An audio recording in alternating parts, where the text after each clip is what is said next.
Hello everyone. आज Hindi subject से related एक वीडियो हम बना रहे हैं और जिसमें मैंने 10 क्वेश्चन लिए हैं। इसे एक नंबर का एक क्वेश्चन है, आप इसे एज अ टेस्ट मान के चलिएगा। तो आप साथ में अपना स्कोर भी लिखते जाएंगे कि आपको हिंदी सब्जेक्ट में कितने मार्क्स मिले हैं। ये आपके सुपर टेट में और साथ ही साथ आपके यूपी टेट में बहुत हेल्पफुल रहेगा। सो आप सभी रेडी हो जाइए, फिर हम वीडियो स्टार्ट करते हैं। चलिए अब हम आगे बात करते हैं इस वीडियो के बारे में। आगे आते हैं और हम इस वीडियो के बारे में आपसे बात करते हैं। तो चलिए हम स्टार्ट करते हैं अपना वीडियो। पहला क्वेश्चन है हमारा कि अलंकार के कितने भेद होते हैं। एक नॉर्मल सा क्वेश्चन पूछ लिया जाएगा कि अलंकार के कितने भेद होते हैं, 1, 2 और 3। आप राइट आंसर चूज़ करिए। राइट आंसर है आपका अलंकार के 2 भेद होते हैं। 2 भेद कौन कौन से होते हैं, यहाँ मैं डिटेल में आपको बताती हूँ। अलंकार के 2 भेद होते हैं। पहला है अलंकार आपका शब्दालंकार और दूसरा है आपका अर्थालंकार। ठीक है, तो पहला शब्दालंकार और दूसरा अर्थालंकार, ये 2 अलंकार होते हैं। इसलिए अलंकार के कितने भेद माने गए हैं, 3। अगर आप संस्कृत में पढ़ेंगे तो इसके 3 भेद बताए हैं। यहाँ पर आंसर 2 ही होगा। संस्कृत में एक शब्दा, एक अर्था और एक उभयालंकार होता है। उभयालंकार जिसमें कि शब्दालंकार और अर्थालंकार इन दोनों के गुण समाहित रहते हैं। आगे बढ़ते हैं हमारे नेक्स्ट क्वेश्चन की ओर। आई होप आपने इसका आंसर लिख लिया होगा। आगे बढ़ते हैं। दूसरा है क्वेश्चन हमारा कि कुछ ऐसे भी क्वेश्चन आपके आ जाते हैं जो कि स्टेटमेंट पर होते हैं। लिखा है जहाँ व्यंजनों की आवृत्ति के कारण काव्य में चमत्कार उत्पन्न होता है, वहाँ कौन सा अलंकार होता है। आपको बताना है, ये पहचान बतानी है कि व्यंजनों की आकृति लिखा है, ये आकृति नहीं आवृत्ति होगा। आवृत्ति का अर्थ होता है कि लगातार आए, कई बार आए। जहाँ व्यंजनों की आवृत्ति के कारण काव्य में चमत्कार उत्पन्न होता है, वहाँ कौन सा अलंकार है। चलिए हम ऑप्शन देख लेते हैं।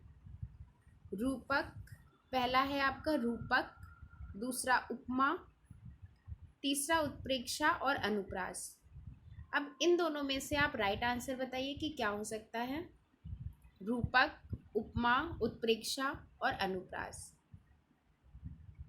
तो आपका राइट आंसर होगा, देखिए राइट आंसर इज अनुप्रास। जी बिल्कुल सही, अनुप्रास।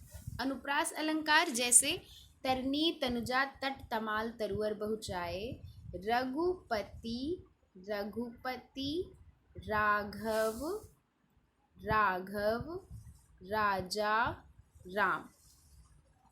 देखिए इसमें रा वर्ण की आवृत्ति कई बार हुई। लगातार आप हर शब्द में रा वर्ण की आवृत्ति देखेंगे। इसलिए यहाँ पर कौन सा अलंकार है, अनुप्रास अलंकार।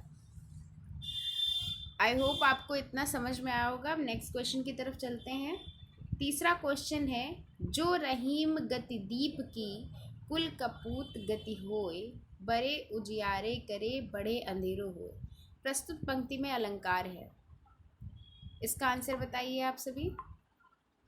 जो रहीम गति दीप की, कुल कपूत गति होए, बारे उजियारे करे बढ़ो अंधेरे हो। देखिए यहाँ पर ऑप्शन दिए हुए हैं। ऑप्शन आप देख सकते हैं, श्लेष, रूपक, उत्प्रेक्षा और यमक। अब आप इसका आंसर बताइए।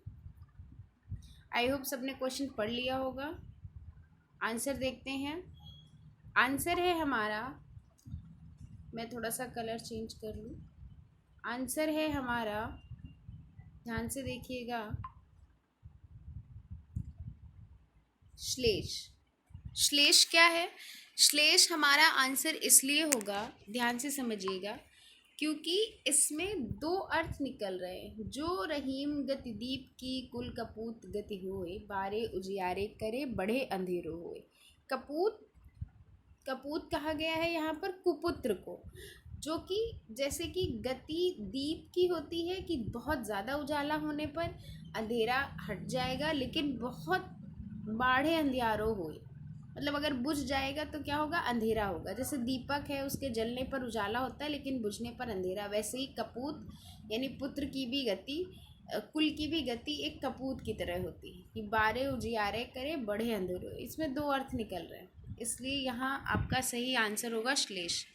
अब हम आगे आते हैं। जहाँ किसी गुण या स्थिति के कारण किसी वस्तु का बढ़ा चढ़ाकर वर्णन किया जाए। अब आप इसका आंसर बताइए। बढ़ा चढ़ा कर वर्णन करना मतलब जो चीज़ जैसी है उससे कई गुना ज़्यादा उसकी तारीफ करना। मानवीकरण, रूपक या अतिशयोक्ति। आई होप आपको इसका आंसर समझ में आ गया होगा। तो इसका राइट आंसर है, आप सभी देखिए मैं टिक कर रही हूँ, राइट आंसर है इसमें जी, बिल्कुल सही। राइट आंसर इसका होगा अतिशयोक्ति। अतिशयोक्ति, अतिशयोक्ति देखिए इस तरीके से लिखा जाएगा। कभी कभी ये इसकी सही शुद्ध वर्तनी भी पूछ लेते हैं, तो अतिशयोक्ति नहीं होता, शा पूरा ही बनेगा। तो इसको इसी प्रकार से लिखा जाएगा, अतिशयोक्ति। तो आप कुछ इसी तरीके से इसे लिखेंगे, अतिशयोक्ति। आई होप इतना क्लियर हो गया होगा आपको। आगे बढ़ते हैं, नेक्स्ट क्वेश्चन। उपमा के कितने अंग होते हैं, बताइए। उपमा के कितने अंग होते हैं, यहाँ पर अंग पूछा गया है, उसके भेद नहीं। उपमा पढ़ा है आपने। राइट आंसर बताइए क्या होगा। राइट आंसर होगा उपमा के 4 अंग होते हैं। आप सबने पढ़ा होगा उपमा के 4 अंग होते हैं। कौन कौन से। नंबर 1, सबसे पहले क्या होता है, उपमेय। नंबर 2, उपमान। नंबर 3, साधारण धर्म। और नंबर 4 होता है वाचक शब्द। वाचक शब्द, ध्यान से देखिएगा। अब इन चारों के बारे में जल्दी से हम बता देते हैं। उपमेय होता है जिसके बारे में कोई बात कही जाए।